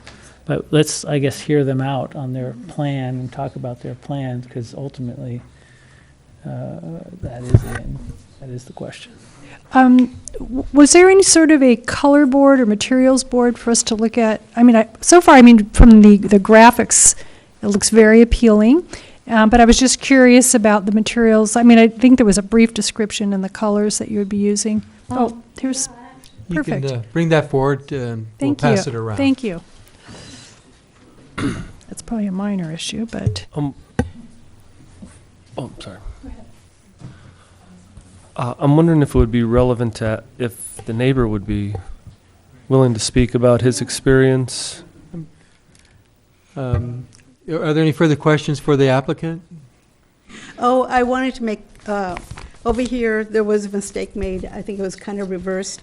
The size of the carport and the size of the garage. It says single car garage is 13 by 20 when it actually would be 11 and a half by 20. And the carport would be 12 and a half by 21, rather than 9 and a half by 21. Okay, all right, thanks for that. And I was, there was a concern on, I think Diana's part, the planner's part, about the spacing between the two buildings. And I wrote down in my letter that I would like to have a turnaround so that I want a garage, I want a carport attached to the house, because I don't really want to be parking my car and having to walk through the rain or mud, snow, sleet, whatever would come down. And having a carport attached to the house would make it a lot easier for me, for us. And also, just the fact that my husband and I are getting older. We want to make it as convenient as we can for us, for our later years, let's say. So I noticed that on the house, you have a second story planned as a future expansion. Can you explain that, what your intent is? Yeah, just because we're empty nesters, and so we don't really need the extra space for us. But we'd like to make, the design of the house is so that the attic space can be converted for, let's say that, you know, when the house does need to be sold eventually, maybe there'll be a family that would need a bigger size house than Sure. what we need. I'm looking at the roof line of the garage in front, and it also is two-story height, or has that capability. Are you thinking along those terms as well? Is that as a possibility? Well, you know, so that the two houses would be consistent with the design. The scale, proportions, or whatnot? I mean, not the two houses, but the two buildings would be Right, yeah, the consistent. steepness of the pitch and how you've detailed it. Okay, great, well, thank you. You're welcome. Yeah. You know, this is not a public hearing, but we're here to listen to all comments, and if we'd love to hear from the neighbor. I think we may have, if he'd be so willing to come forward. What do you want to hear? I think I saw him doing his garden, working in his garden this afternoon. In front. Please state your name, your address for us. So, I'm Hank Mannanen. Used to be 309, I think it's now 305, South Montgomery. Yeah, we had a lot of fun with you guys a few years ago. Turned out okay, appreciate the help. Sherry was great, Brian was great. It was a good, but as far as the Melindas are concerned, you know, we're in a shoehorn lot. I mean, and we're 50 feet wide, you know, and they're only 40, you know, so they have a challenge there. And as far as the setbacks go, it's a little community that's kind of tight in the first place. You know, we're all close. When we had our 5-foot setback in the back, it didn't seem to bother anybody. You know, it worked for our neighbors. It worked for us. It worked for Brian. And I just can't see where it would hurt anything as far as positive or negative impact on the neighborhood if they get their variance, because otherwise it'd be really tough. I mean, 25 feet out of, you look at 25 feet times 40, what is that? That's 1,000 square feet. And you only have 6,000 to start with. I mean, they need a break. So I think one of the questions we had for you, you're currently, your setbacks are to the previous zone. Yeah, 5, 5, and 5. Okay. Yeah. Just clarify on that. Yeah, and 10 in front. And you are 10 in front? Yeah, yeah. From property line? And it works. It works. It's you know, it works. All right. Any questions for? I have no, go ahead. I was going to say I had a question for staff. Sure. Would you mind refreshing my memory and maybe informing some of us, why was the change made on the zoning setbacks in 2013. Gee, I guess I have to defer that to Sherry because I wasn't here. Does Sherry, do you know why they changed the VMU? I know it was in the housing element. I could do some research and bring it back to you, but I think the idea, this is my understanding of it, and I could be completely wrong, but the idea was to set some hard numbered setbacks and then provide this avenue where you could alter those setbacks through the PD process. So VMU, because it has such a wide array of uses and things that could be done there, because it's, what is it, village mixed use, is that what it stands for? So because it has such a wide range of things that could be done there, to come up with a set of setbacks that met every need that would be there would be kind of impossible. So the idea was to give some hard, fast ones, and why they were made so big, I don't know. But then that encourages people to, is it in there? Oh, yeah, mixed use residential. So the idea was to encourage people to use the PD process, you know, to get this kind of change. The problem is that most of these lots are really small, and to use the PD process is really kind of overkill for a very small lot. And because she's wants to use it for just strictly residential use, you know, and she's a homeowner, it's even more burdensome than if you were a developer and you were really truly doing VMU use as we would know it as planners. So I think the idea maybe might have been a really good one, but the setbacks went from very small to very large. I mean, they're complete, you know, it wasn't incrementally edged up. It went, as he said, from very small to very large. Mm-hmm. Okay. And so, you know, we try to do the best we can, and obviously we listen to what people have to say, and I think this is just one of those things that maybe on paper it sounded really good, but in practice isn't really working very well for the citizens of Ojai. And there's no loophole for something that had this zoning laid on top of it, and it itself doesn't meet the minimum requirement for that zone. In other words, the lot size, for instance, is significantly smaller than the minimum lot size. There's a section in the code, it's number 10-2-1321, which is referenced in footnote 5 on page 4 of 5 of the staff report, that allows, in a nutshell, allows something to be built on a lot that is lower than the minimum lot size for a given zoning. So that resolves that issue, reflecting that if you zone a parcel to have a smaller minimum lot size than the parcel's actual size, you effectively prohibit any development, and that's never the intent. But that doesn't do anything with regard to the setbacks. Mm-hmm. On that one, this is really where the variance becomes the appropriate tool to be looking at, because it enables a project where you have a constrained small lot, smaller than the intended lots for that zone, to be rendered developable, taking into account its particular characteristics. But it doesn't, there wouldn't be a loophole that would allow the previous setbacks to apply to the smaller lots in the VMU zone. That, just categorically, that kind of categorical loophole Right. doesn't exist. In the non-conforming section, there's a section that they can follow an existing setback, but if they're gonna demo it, then Right, obviously yeah, that it's would work different. for, But if they're gonna leave some, like a wall, they could follow that setback. Sherry's That's exactly a good right. clarification. So we have a legal non-conforming lot size here.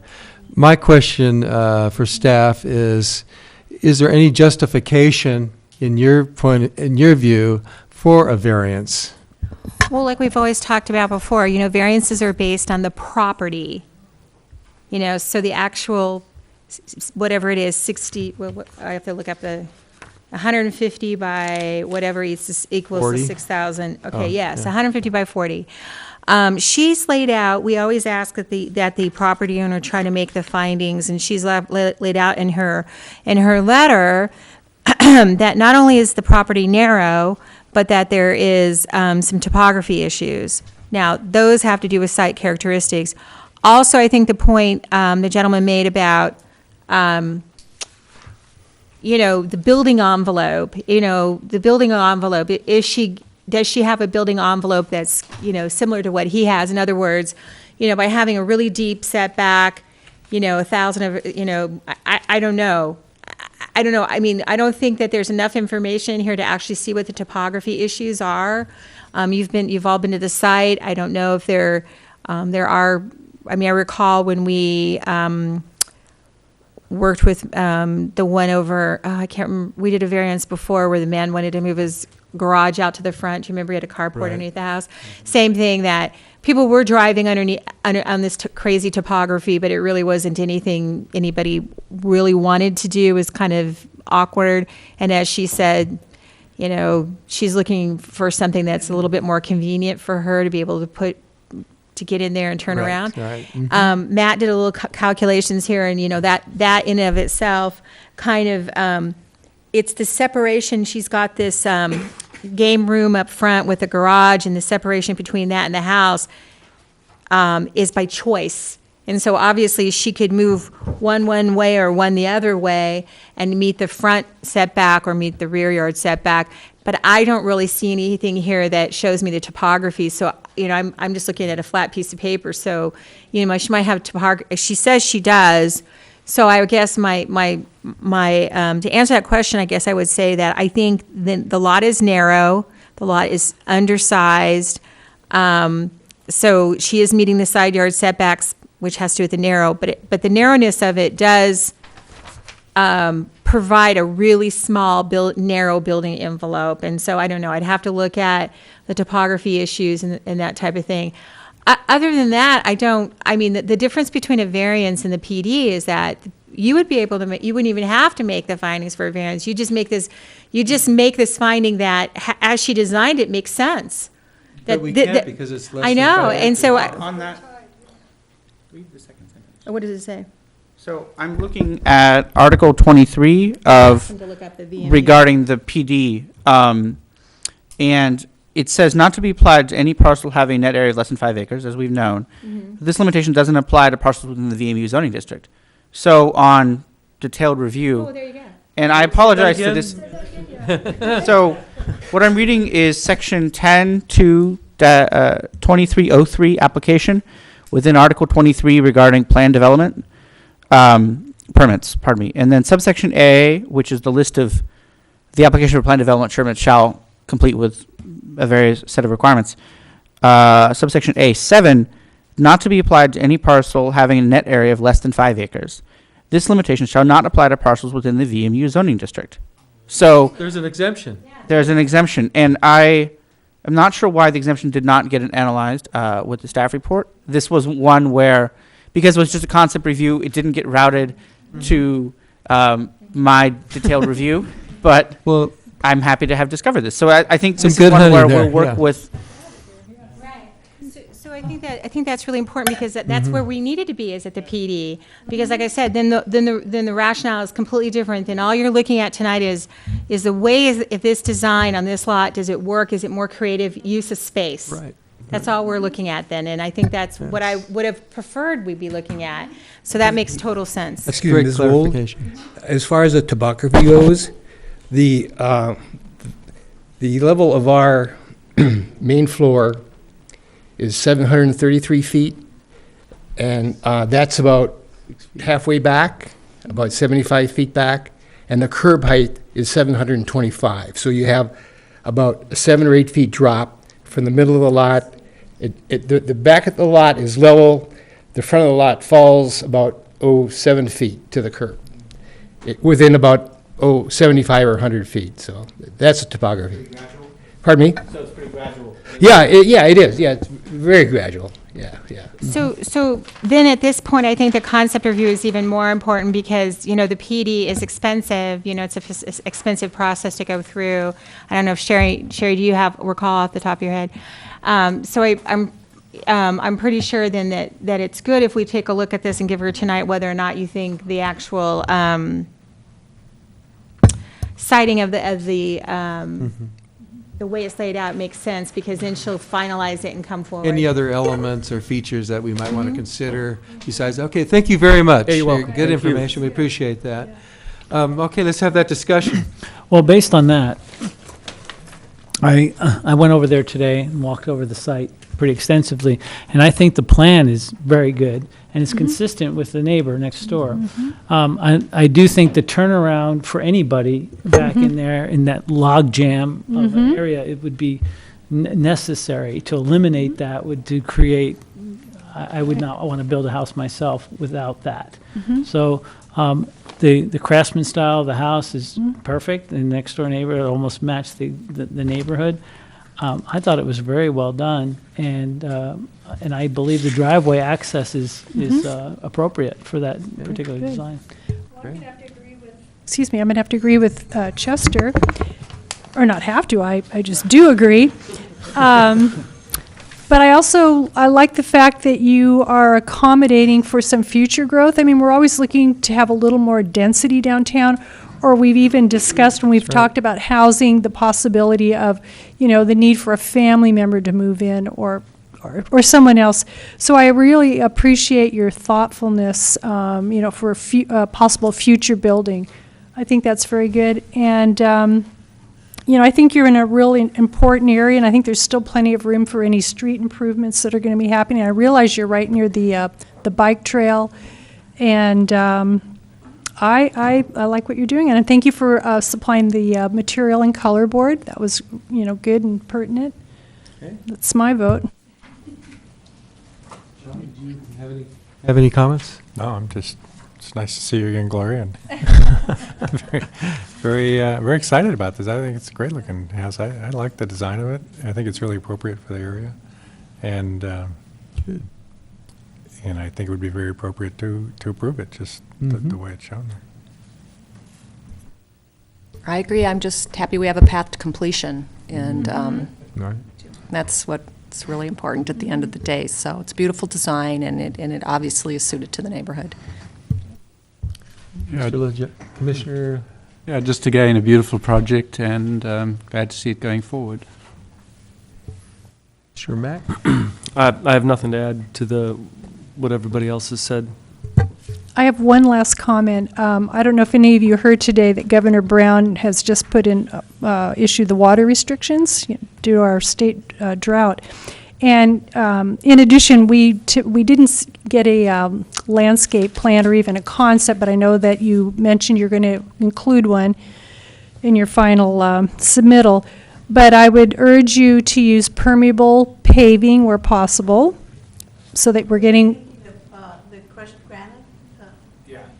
good. And then also just to look at using climate-appropriate plant material. I mean, we encourage that anyway, but in lieu of this situation, I'm just stressing that. So, thank you. They have a lot of good shade in their do. property, They do. so they'll be able to do a lot more than. Yeah, I like the design. Like, it's been mentioned that it respects the context of the neighborhood, the place next door. I like the way that continuity lays out.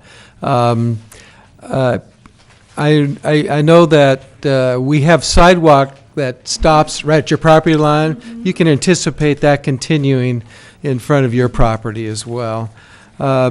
So I hope that helps you. I think you have direction now. If you have any more questions, certainly feel free to address it to the staff, or for any further information. If you have a question now, please come forward. We need to hear you through the mic, Mrs. Melendez. Does this mean that we would present information or material for a design review then? Okay.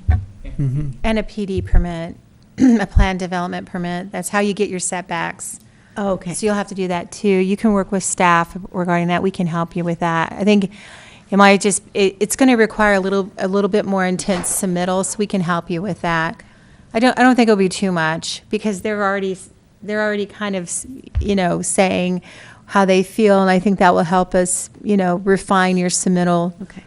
So anytime you want to meet with us, just give us a call. And are you ready to go now into formal submittal? Yeah, I think so. Oh, okay, that's fine. Okay. Sounds I good. would just encourage you to really follow up on what those submittals. Staff is good about this, but be sure to ask questions. you want to pursue a complete package. Okay. That's the key to this. So if you want to understand what you're going to be required to submit in order to get approval, just to come before us with a design review, okay? So, And I will just add to that, that staff always prefers that when you're submitting an application, you call up and you make a meeting with us so that we can sit down and we can talk and go over it with. We find that if applicants that do that don't go through this incomplete back and forth where it takes months to get a complete application, we're always willing to do that. So it just expedites us both getting to the same place quickly. Okay, thank you. thank you, Mrs. Melendez. Our next item is, we're moving on to informational items, director report and director actions. Okay, so tonight you have the director's decision, and we have some tree permits, some sign permits, and I'm willing to discuss those if there's anything that you think is worthy of additional discussion. And finally, the temporary use permit for the 4th of July fireworks show. It's, as always, time moves faster than we think it is going. The next item is the code enforcement, the active code enforcement worksheets, and you can see that it's getting bigger and bigger and bigger as our code enforcement officer is out there doing his proactive code enforcement. I will say that he's had a couple of night hours and I think some weekend hours doing, and is going to be soon doing completing a report on the city's lighting. And he's overwhelmed. He gets a lot of phone calls. There were some issues, I will say this for the audience, there were some issues on the code inspector, or code compliance inspection line, quote, hotline, which was erroneously giving out a cell phone number instead of the landline, and ergo, people calling it, not getting, I guess, not able to leave a message. So we've remedied that. And so, I don't know that the term hotline is correct.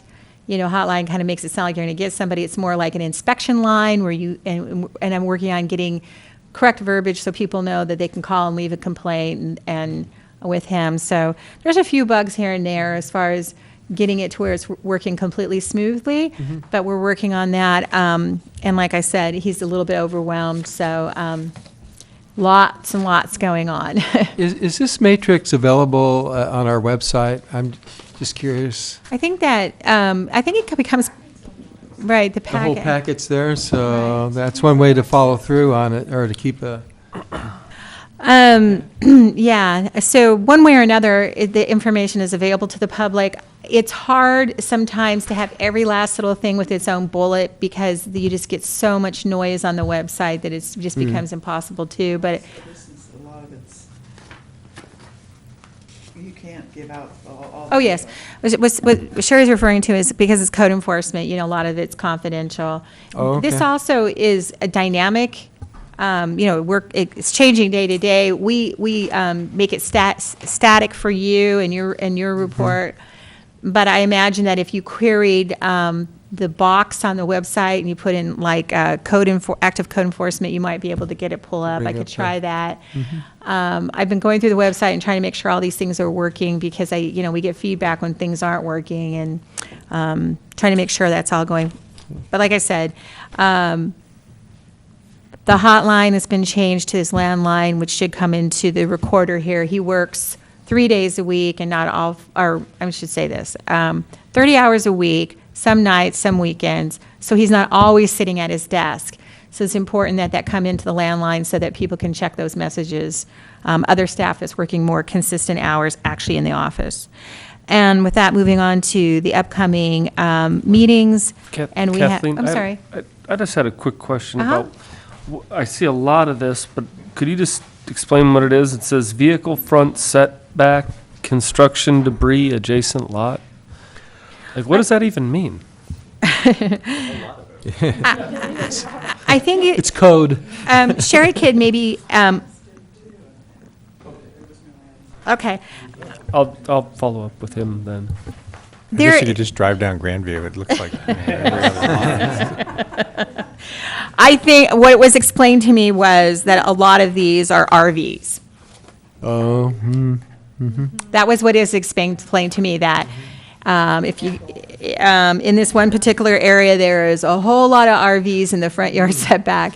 And I think that, I don't know what, I think somebody might have clipped in construction, you know what I mean, it auto-filled.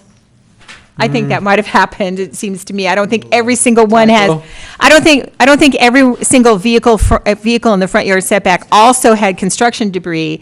But when you have an Excel spreadsheet, if you start vehicle, it just automatically auto-fills for you. So I'll have Sherry check that so tomorrow. we'll watch that entry next time.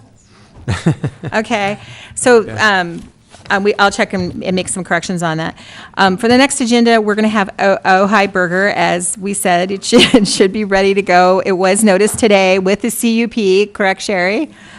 It is unlikely that the Topo Mountain Winery will be ready to go on the 15th. And do you want to speak to that? Certainly. The Topo Mountain Winery is a project where the applicant hasn't yet exactly identified exactly what he wants to do. He's presented a bit of a moving target on what his goals are, which then makes it challenging to analyze exactly what types of permits are required and exactly what type of environmental compliance is required. So staff is working with him on that project, and his broad goal is to create kind of a winery, wine tasting type room, but he keeps modifying various aspects of it. So we're working with him on nailing down exactly what he's going to do, and then nailing how that matches with our allowable land uses, and then what kind of permits are required, and then of course what kind of CEQA compliance is required stemming from that. So that's why originally we had thought it would be ready for the next meeting, but based on conversations today, it looks like we won't be able to have it ready for the next meeting. We are aware, of course, that there's a need to keep things moving forward and to not have this continual round robin game. And so certainly the move is to get it going forward. But that particular project, the key issue is that there's not clarity from the applicant as to exactly what he's seeking to do, which then renders it hard to run analysis as to what that is. Okay, well, my hands are a little tied on this one since I know who the applicant is. Hopefully there can be some quick resolution, however. Okay, where does that take us?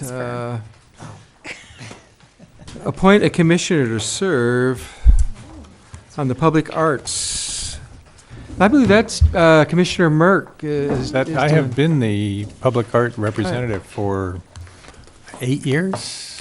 I don't know. And I think you seem to enjoy it. And it's okay, but I'm thinking, Matt could take over, and I'd be real happy. So, well, we're open for suggestions. I'd like to propose that Commissioner Lajowski become the representative to the Public Art Committee.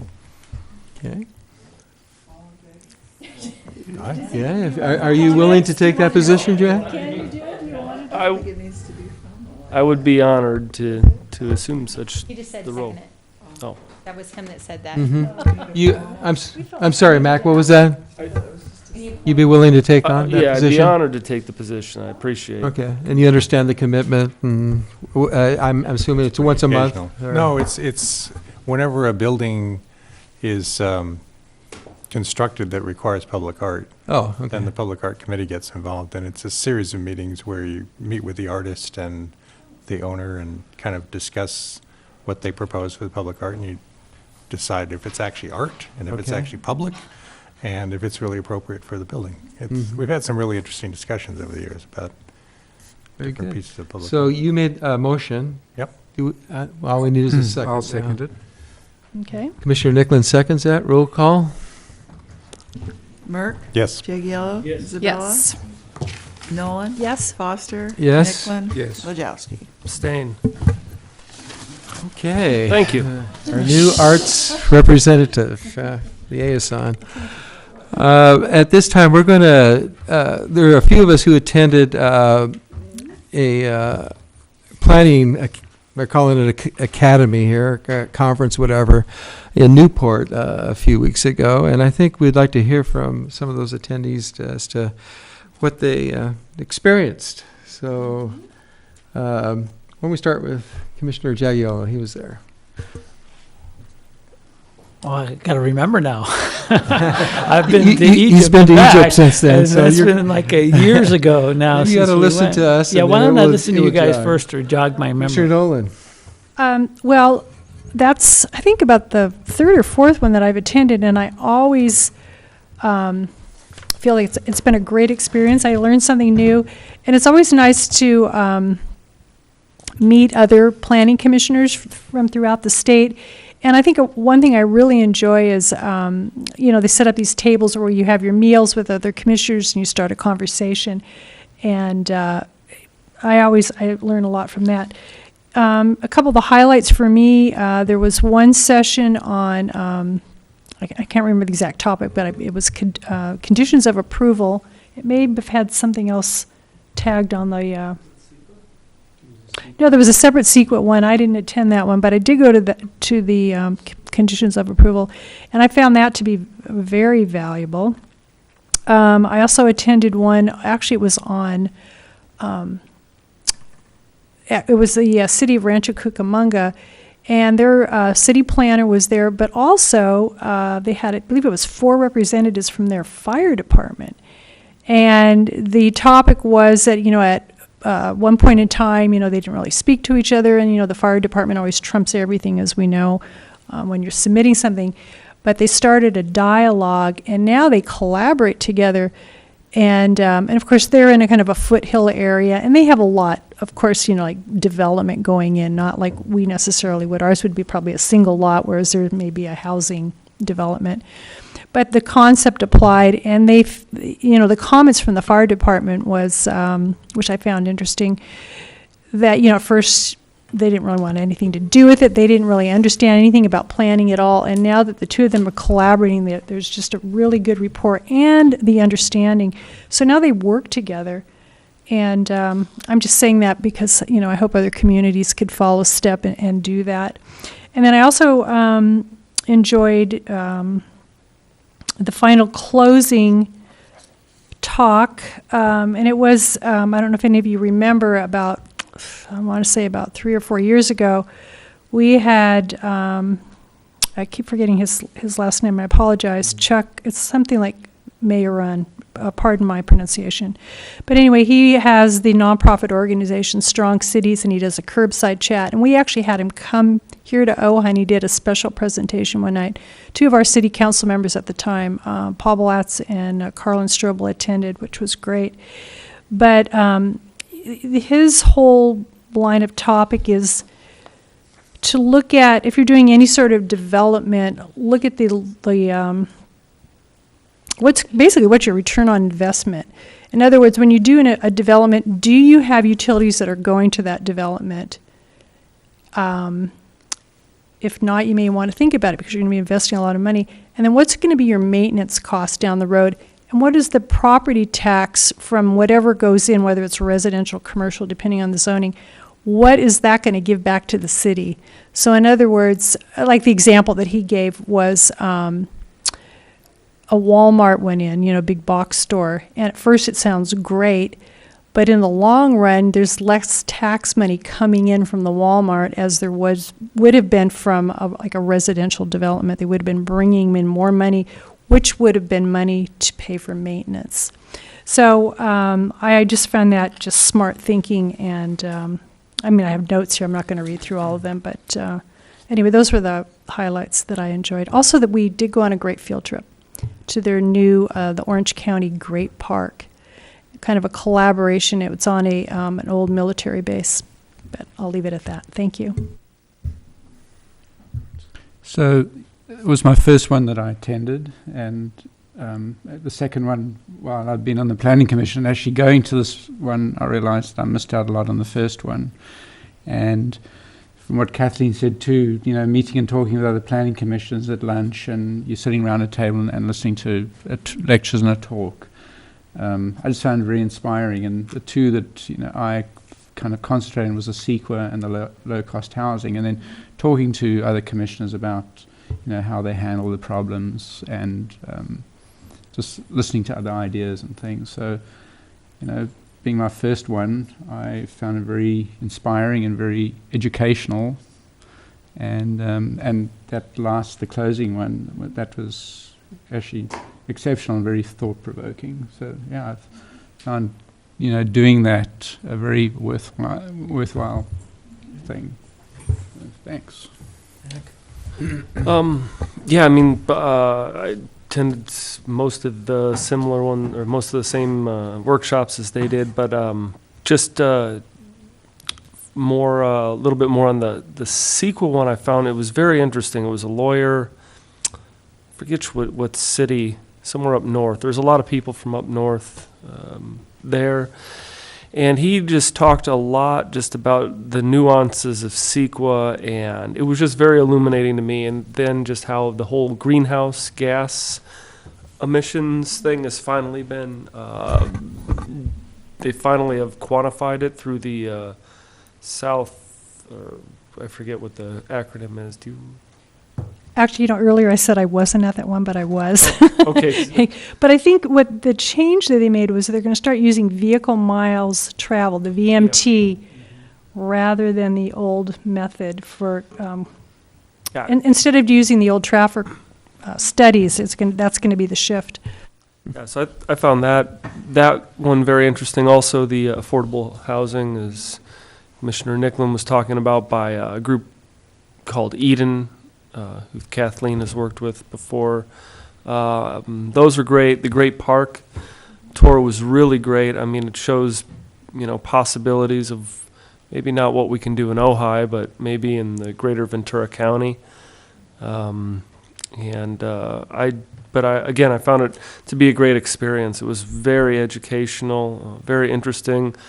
I had breakfast with a planning commissioner from San Luis Obispo. It was a very valuable experience. I hope the city continues to budget for such things, and I hope the planning commissioners continue to attend. Right, and I'm never disappointed when I attend one of these sessions. There's always something to learn. There's people to meet. I attended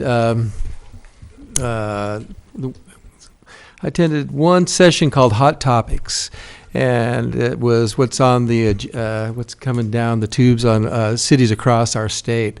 And the two items that were discussed, believe it or not, were massage parlors. There seems to be a plethora of massage parlors, and some legal, some not. And there's some issues that are being contended with city governments. So that's happening. That doesn't so much apply to us as the second topic, which was vacation rentals. And, they're not saying one way or the other. It was more about do we regulate or do we ban? It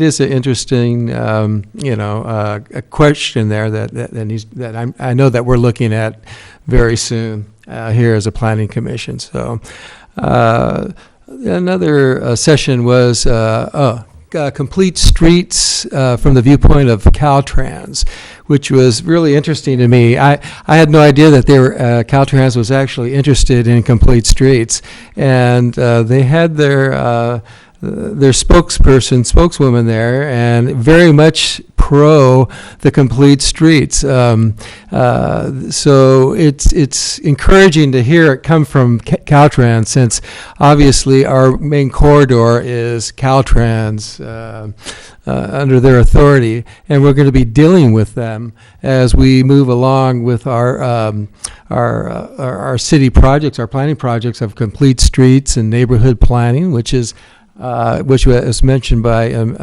our Public Works Director tonight, Greg Grant, that we have that session coming up. So it's all applicable, and it's interesting that it's just not happening in Little Ojai, but across the board, at different levels, of course, but it's all good information. So I really appreciate the city taking the resources to send us there so we can maybe learn something and apply it here as we sit. So I guess that leads us to our Planning Commission Subcommittee report. And we did have a Complete Streets meeting. Yeah, we did. We had one this afternoon, and I'll just make it brief because Greg Grant, our Public Works Director, announced that we're going to, we're moving forward with our Complete Streets Master/Implementation Plan. The name is yet to be determined. And the public workshop, I'll just say it again, it's going to be the middle of April, the April 14th, 15th, and 16th. And we really encourage everyone, commissioners, council members, staff, and of course, everyone from the public to please come out and partake and, make comments. I think it's really exciting. Our next meeting will be the first Wednesday in May. I think that's the 6th. That probably takes me too long to open my notebook with one hand here. But I think it's May 6th, first Wednesday of the month. That we meet from 2:30 to 4:30 here in the conference room, and it's open to the public. Thank you. Thank you, Kathy. So that brings us to our City Council liaison, Councilmember Betsy Clapp. Hi. Welcome.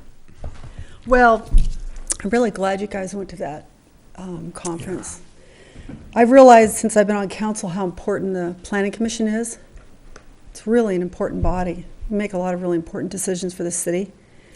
And I've learned the more we can educate ourselves about our role, the better job we can do. So I really appreciate what you guys do. It's a lot of work. I wanted to say real quickly about water. I asked Rob about a week ago to come to council with a report on the watering, the water use of the city of Ojai, to review what we're watering, what we can cut back on or eliminate, et cetera, because obviously we're in deep trouble. I looked up on Casitas Municipal Water District. Do you know that you can look and see what the lake's at on their site? And today it's at 50.4%. And when it hits 50%, then a lot of restrictions are going to kick in from Casitas. The city of Ojai is Golden State Water, and Golden State Water is taking a lot of water from Lake Casitas. So how that will affect the city of Ojai as far as restrictions will come through Golden State Water. But there will undoubtedly be some increased restrictions on what we can and cannot do in the way of water, because we're clearly in big trouble. And you're right, Chair Foster, the vacation rentals are hot on everyone's radar. Every day seems to be another article about vacation rentals and the impacts they're having on communities and the importance of deciding what your community wants to do about them. Like you said, regulate them or ban them. You may well know that the City Council directed about 30 days ago that in 90 days we would begin to enforce our current regulation. One of the misunderstandings I want to clarify for the public is that there is no regulation on vacation rentals. But because it is not a stated use anywhere under any zone in the city of Ojai, they are by omission are illegal. Whether it be R1, M1, R2, R3, anywhere in the city of Ojai, they are by omission illegal. So in another 60 days, the city of Ojai will begin enforcing the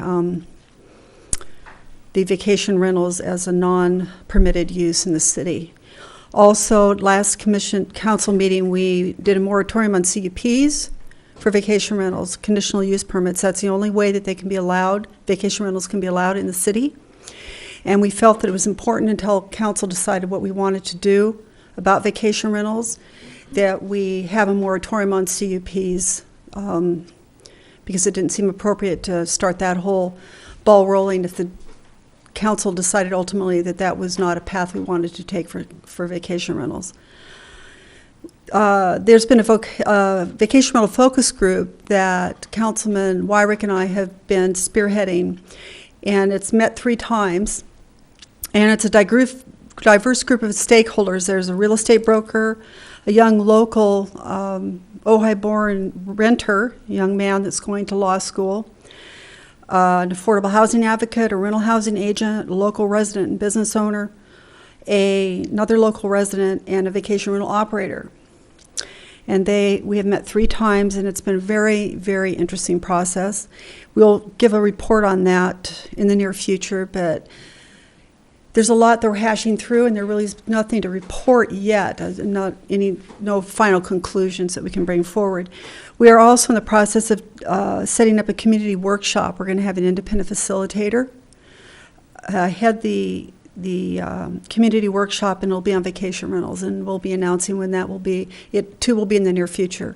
We recognize that this really has to be handled quickly, because a lot of people are making financial decisions based on the lack of enforcement by the city on vacation rentals. So people are purchasing homes with that express intent, and we want to make sure that we don't, by lack of a policy, have this kind of financial decision be made by people and kind of in this vacuum that we now have. So that's ends my report. Any questions?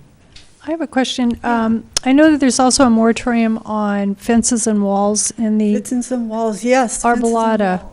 It's not the Arbolata. It's That not just the article was a Arbolata? little confusing. Okay. Yeah, thank you. Council directed staff to bring forward a moratorium on fences and walls throughout the city, because there's been some problems surrounding fences, as you well know, over the last few years. So what we've decided to do is to have a moratorium on fences and walls till we can sort things out, figure out what we want to do. And a lot of it is going to have to do with almost the neighborhood planning. So much of this falls back on neighborhood planning, something that we really should have done a long time ago, because we do have such a quirky community that way. It evolved naturally. It didn't come in and get developed by an Orange County developer. It has districts naturally, depending on the area in which it was built. So every area has sort of a different feel about it. So I think we felt that it was important to just kind of just hold back on all of this and not have any walls or fences go up at this point until we can figure out what's the best thing to do. And also the well drilling moratorium is still on. It was a 45-day moratorium. It will continue until the Ojai Valley or the Ojai Basin Groundwater Management Agency develops a water sustainability plan. And at that point, once we have a sustainability plan for the valley, then we can lift the moratorium on wells. And that is a process that takes a while. The OBGMA is much more ahead of the game and when it comes to having a sustainability plan than really anyone else in most places in California. They were very visionary and realized the valley needed to be monitored and really watched closely. So they all have a real good foundation for the sustainability plan. They just need to fill in some of the gaps. And when that's done, it would go to the state, and then at that point, there will be discussion on lifting the water drilling moratorium. But it will be interesting to see what happens if the drought continues and the lake stays at 50%. I don't know how that will fit into sustainability plan. We'll have to see. I just wanted to say, Betsy, with the water issue today, we actually already addressed the water usage at Rotary Park and the Y. So we're looking at reducing the amount of water used in those two areas. Yeah, well, I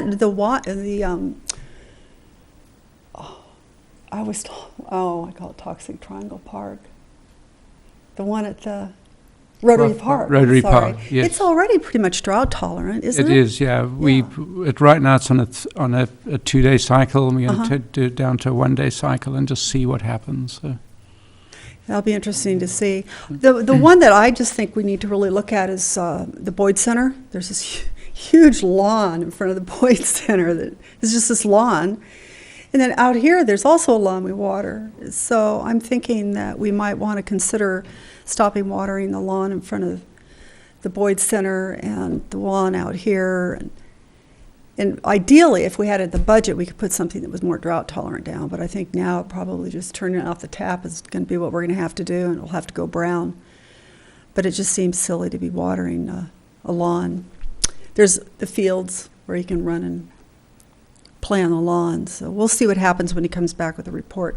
And as you know, we've already turned off a lot of the fountains. But something that somebody said to me, I think is really a very important thought.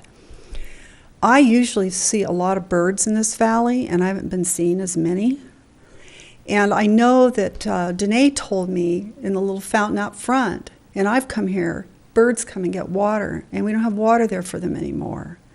So it's kind of a balancing act between symbolically turning off water in a fountain to symbolize our cutting back because we're using so much of it, but at the same time, we're eliminating a water source for birds and animals. So I don't know where that balance is. And that's a question I think that we really need to consider because it isn't all about us. It's about the animals that don't have water to drink as well. And one reason they don't is because we take so much. That's it. Thank you, Councilmember You're welcome. Clapp. Appreciate that. I'm going to go to this. We Looking look forward to seeing you there.